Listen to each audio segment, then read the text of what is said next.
Now, we actually have the finale of this special, Chris Patel special of the Atlanta International Car Show.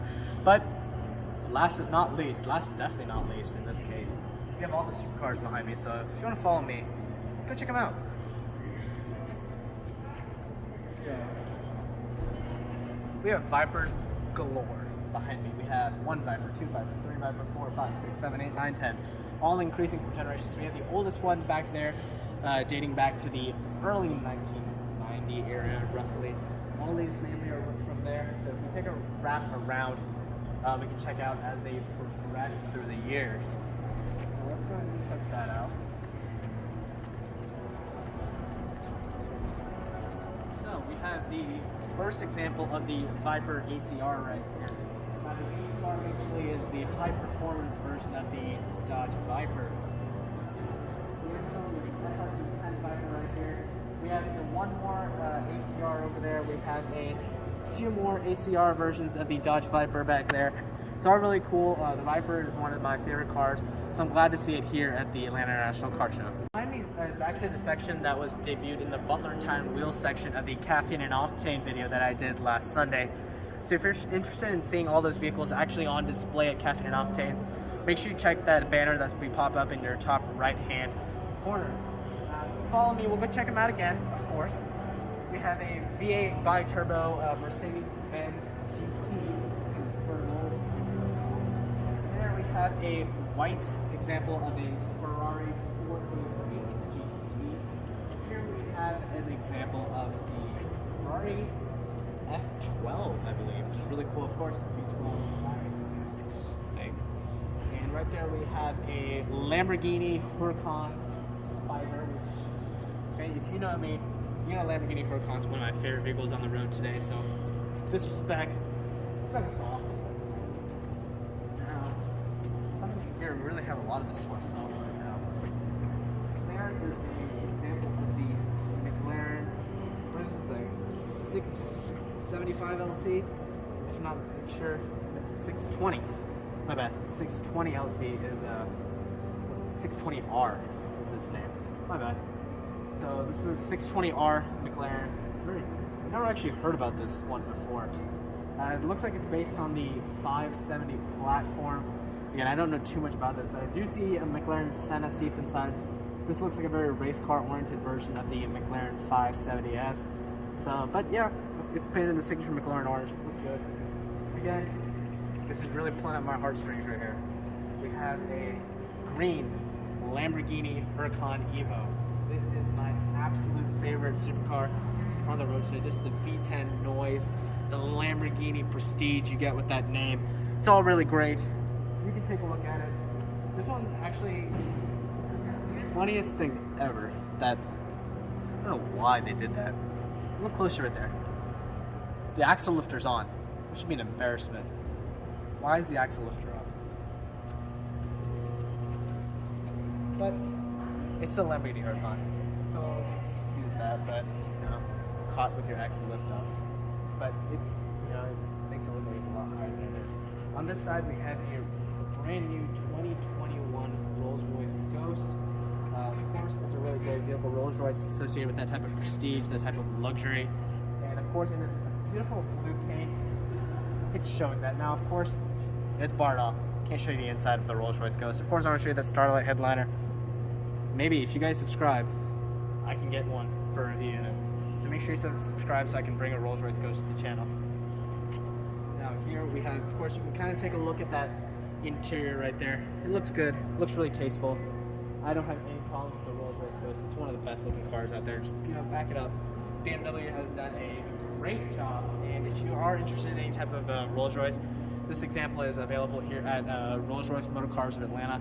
If you are interested in anything like that, you can see it in this blue color. Looks really good. It really has a nice presence to it, a really nice stance, which Rolls-Royce always nails on the dot. Now, coming over here, if you were at the last Caffeine and Octane, or you saw my video on the last Caffeine and Octane, of course, that's linked up there. Make sure you subscribe to see more. You saw these cars at the Caffeine and Octane, which these are brought by Porsche Atlanta Perimeter. Here we have a 718 Boxster Spider, which is really cool, interesting. Here you have a older generation, 2 of them, of 911. You that specific 911 back there. You have some more older versions. We'll wrap around and see more of those. You have a older Porsche. Let's see what that specific one's called. I'm not too familiar with my older Porsche models. That's a 9285 Porsche. It looks really cool. I really like what Porsche used to do with their design. They're a little bit more creative than they are now, but technically the entire car industry was. The car industry was a lot more original in the cars that it used to make. So, yeah. Now over here we have a GT4 Cayman, which this is basically the hardcore version of that Spider over there. And here we have a Taycan Turbo. If you know anything about the Taycan Turbo, and if you like a whiplash, there's your machine. But overall, that's a Taycan Turbo. It looks really good. The Audi version of that is, of course, the e-tron GT and RS GT. So I haven't seen that around here. I really want to see that car. I really want to see that car in the flesh. You've seen that in a lot of Marvel movies. But of course, this one in this like slate gray type color looks really cool. Now, coming over here is more of the supercars and things like that. Just want to follow you here. I'll pick you guys up on that side. Coming back up where we left off, we have some more crazy cool cars over here brought by Caffeinated Octane. Of course, you can check that video out. There is the same 430 Spider that we saw at the show, which is really cool. Of course, the same. It looks like a rebuilt version of the example that Ford took to Le Mans all those years ago, made by Carroll Shelby. So, now, there's some Aston Martins over there, or just a few. There's a BMW 3 Series over there, and the 488 Spider over there. All really cool cars. I'm glad they're here. So, let's keep going this way. I'll catch you guys up where the Lotuses are. I've been following the channel for a while. This car behind me might look very familiar. Right about a week ago, we reviewed the 2016 Lotus Evora 400. So if you want to check that specific video out, see the full in-depth review of the Lotus Evora 400, make sure you click that banner in the top right corner of your screen. But here we have another Ferrari 458, another 430 right here. Seems very common. We have a lot of 430s, 458s, and 488s here. We have another Lotus Evora. Again, if you want to check out a full review of the Lotus Evora, click the banner in the top right hand corner. Again, the Lotus Evora is a really great car. It looks really great, and especially this shade of orange. I'm really impressed with the way it looks. Now, there's been a lot of super luxury SUVs that have been brought. You have things like the Lamborghini Urus, you have the Bentley Bentayga, Rolls-Royce Cullinan, and you have the newest contender. Right there is the Aston Martin DBX. This starts right around $199,000, so it's right in line with a lot of its super luxury competition, like the Lamborghini Urus, which is I would say its main competition is that Lamborghini Urus. Aston Martin being a lot more sporty than that of Bentley and Rolls-Royce Cullinan. But you can see it looks very elegant, of just like any other Aston Martin. It's very elegant. The sculpting is done very well. Aston Martin always kills it with the designs of their cars. Inside, you have a really nice interior. If you just want to go in there and check out the interior, show them the interior right there. The interior looks really great. I really like the interior on the DBX. Right around the back as well. These wheels are really great. I'm sure this car's packing a good bit of performance. Now, my dream is to be able to review this car. So if you guys smash that subscribe button, maybe, hopefully, we can get one of these on the channel to review. But of course, you have the Aston Martin DBX right here. Of course, has a sloping roofline. Of course, it's really sculpted. Looks really great. I'm a big fan of the Aston Martin DBX and its style. So, of course, we saw these. We saw the 430, we saw the 458, we saw the Lotus Evora back there. So, it's really cool that we've been able to review a Lotus Evora. So, again, if you want to check that channel or that video out, top right hand corner, it's right there for you. But let's move on and see what else the show has to offer. Starting, we have a little bit more of a classic section here. See, there's nobody around, taking the mask off. Here you have another Viper ACR, which is really cool. Here you have a BMW E28 M5, which is an older generation of the M5. Now, you know, you really associate M5 with that upper 600, just straight line performance. But that is a traditional M5, which is a lot more in the corners. It really was that ultimate driving machine. Now, here you have one of the most beautiful cars in the entire world. Of course, I'm talking about the 2003 BMW Z8. As you see it here, this was designed by the exact same designer, designed some of the most beautiful cars in the entire world, the Z8 being one of them. You can really see it looks like nothing else on the road. The kidney grills are very integrated. They're nothing like the nostril long grills that BMW has put on the new 4 Series. It's a very elegant convertible here by BMW. Now over there, we have an Aston Martin, 1998 Aston Martin DB7. Again, another wonderfully designed car. That is one of the most beautiful cars I've ever seen as well. The DB7 is always close to my heart. I really like it. Now we have some very interesting cars that they've also brought here. We have a James Bond Lotus Spirit. Okay, so I'm not too familiar with the James Bond series of movies, but apparently this is a Lotus that was used in Spy Who Loved Me. Interesting. That. I don't know what that's all about. Apparently that is there, so that's cool. Here we have a 1968 E-Type Jaguar. Again, this is made to look like kind of like a boat, luxury, convertible situation.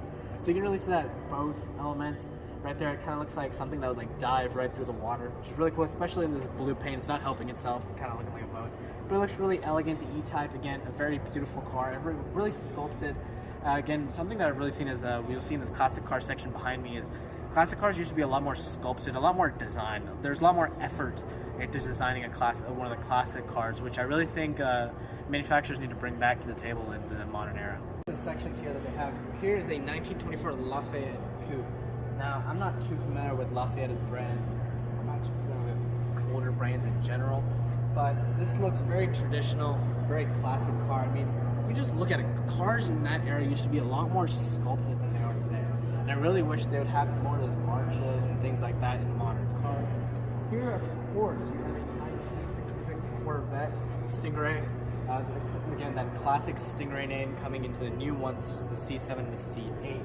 Now, it's again, you have that split window in the back. It looks really cool, really great. Of course, this one really packed a punch back in the day. Now, here we have the Camaro. 1969. Now, this official example back here is actually the IndyCar official pace car of that year, which is really cool to see. You don't really see the actual pace cars of that day. But here behind me, you have the Camaro from 1969. That was the official pace car of the 53rd annual Indianapolis 500. And it's really cool to see here. So, again, of course, we got to wrap it out with a punch. So, those are one of the things that we've seen. Now, here, I am not too familiar with what exactly this thing is, so I can't tell you too much about it, but just looking at it, it looks really cool. It's really weird, kind of like the Plymouth Prowler of, somewhat modern times. It looks really cool. Of course, it's something I would assume it's probably from the 1960s, 1970s, and it looks like it has a V8, so I'm not too sure exactly what this car is. Let's see if I can see from the back. So it's a Ford-powered something. I don't really know. Here you have a Cadillac Volante. Again, this is the official pace car of the 76 Indianapolis 500. Again, another General Motors car. Back in the days, this is General Motors era where interior design wasn't really a big of a priority, but it's still a very tasteful looking car. Here, of course, is the back of the Kia section. If you want to see more Kia, make sure you check out episode 2 of this Atlanta International Car Show special. All the Kias have been pointed out as well. Episode 1 and episode 2 have all the makes and models of the cars that you want.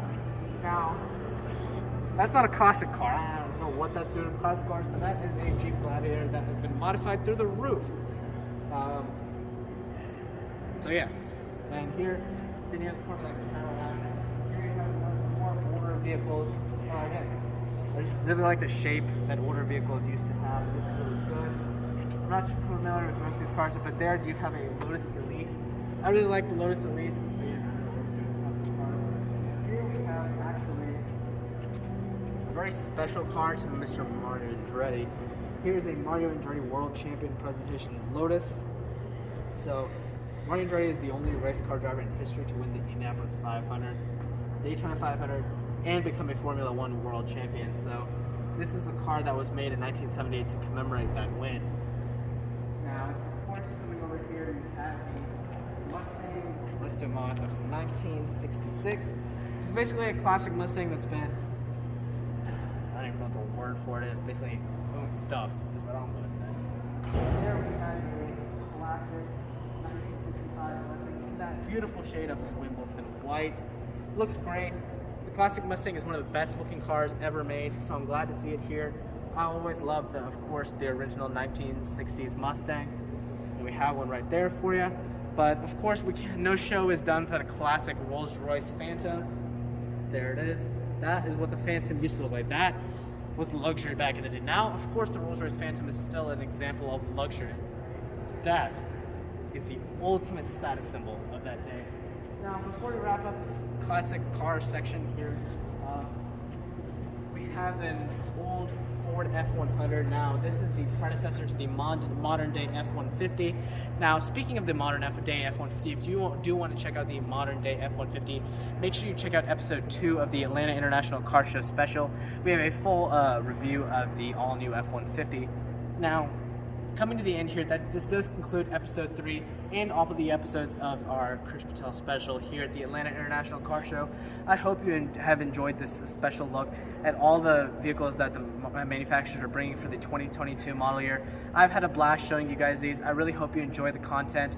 This special was something that is really great. I broke it up into 3 parts. You saw different examples of what modern makes are bringing here. Episode 1 covered a lot of the American manufacturers and Japanese ones. So did episode 2, covered the rest of the makes that are actually here. And the 3rd focused on a lot of supercars and classic cars that are really specialty cars, basically, that is on display here at the Atlanta International Car Show. So again, I really hope you have enjoyed this special. If you want to see more content, again, more of those reviews that I mentioned here, forget the mask. Make sure you guys subscribe, like, and comment to this video. Make sure you subscribe. We can see a lot more of those vehicles. But that's it for me. I'll catch you guys in that next video.